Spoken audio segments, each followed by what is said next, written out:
Hi everyone, I'm Elin Jones, Welsh National Opera's dramaturg, and I'm joined today by Sian Meinir, who's a Mezzo Soprano in our chorus, and Dave Doidge, our chorus master, to talk about our production of Le Van herbé.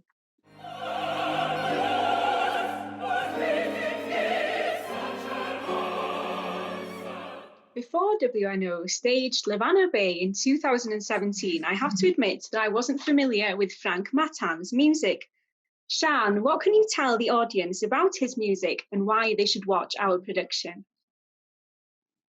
I think it's a really special opera. The first thing is that it's not done very often. So, catch it when you can. That's the first thing I would say. And also, I think, it's a story. It's a love story, basically. It's a tragedy, yes, but we all love a tragedy as well, don't we? And this story and this opera is just full of life. It's full of passion. It's full of all those things that touch us as well in life, and I think that we can gain something from watching it, and we can also of course enjoy the music, because it is very, very extremely beautiful music as well.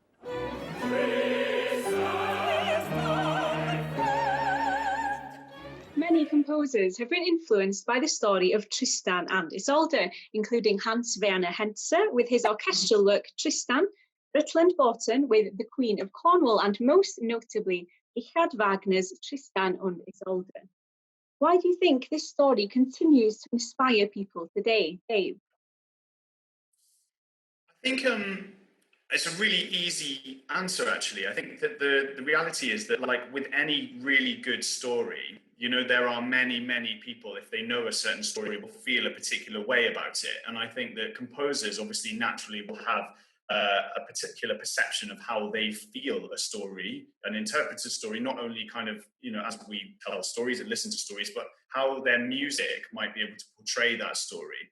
And it was interesting about what Sian said, and we talked about the idea of the stage being stripped away and all of that, is that you've got a sort of similar stories going on, and you've got Wagner, who has written this epic opera with, the biggest orchestrations and the most luscious kind of things going on. And then compared to Frank Mattan's, which is completely stripped back, which uses very, very small, amounts of instruments. And, I think it's just one of those things that we're really fortunate to have, that so many people want to interpret these stories in many different ways,